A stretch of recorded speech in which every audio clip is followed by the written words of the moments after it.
اس دور میں جس طرح کے لوگ پریشان نظر آتے ہیں، کوئی فتنوں کا شکار ہے، کوئی کس طرح کے ہیں اور پریشانی کے عالم میں وہ پریشان بھی تھے، کبھی کسی کے پاس کبھی کسی کے پاس، لیکن یہ حل کس کے اندر موجود؟ دعاؤں کے اندر، جو نبی صلی اللہ علیہ وسلم نے ہمیں بتلائی ہیں۔ تو آج وہ والی چھوٹی چھوٹی دعائیں جو ہیں آج ہم بچوں سے پوچھتے ہیں اور دیکھتے ہیں کہ ان کو کیسی دعائیں یاد ہوئی ہیں۔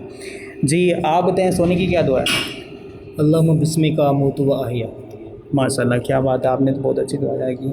چلیں جی، آپ سنائیں، بیدار ہونے کی کیا دعا ہے؟ الحمدللہ الذی احیانا بعد ما اماتنا والیہ النشور۔ ماشاء اللہ، دیکھیں کتنی زبردست انہوں نے دعائیں یاد کی ہوئی ہیں، تو ہمیں بھی چاہیے کہ ہم یہ چھوٹی چھوٹی دعائیں جو بہت اچھی ہوتی ہیں ان کو دعائیں یاد کرنی ساری اچھی طرح۔ جی مسجد میں داخل ہونے کی دعا سنائیں۔ اللہم افتح لی ابواب برحمتک۔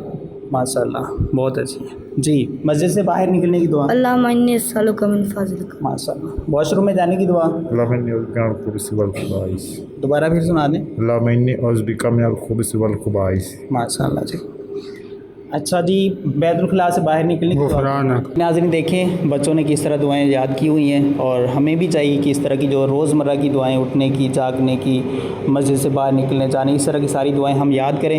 اور جو ہم کہتے ہیں نا کہ ہمیں یہ بچوں کو ڈر لگتا ہے، بچوں کو یہ ہوتا ہے، ہمیں یہ ہوتا ہے، اس طرح کے مسائل ان دعاؤں کے اندر جو نبی صلی اللہ علیہ وسلم نے ہمیں سکھائی ہوئی ہیں، اگر ہم ان کو اہتمام کریں گے تو ہمیں بھی اس طرح کی پریشانی کچھ بھی نہیں آئیں گی۔ العلماء، علماء و عوام میں حائل خلیج دور کرنے کی ایک منفرد کاوش۔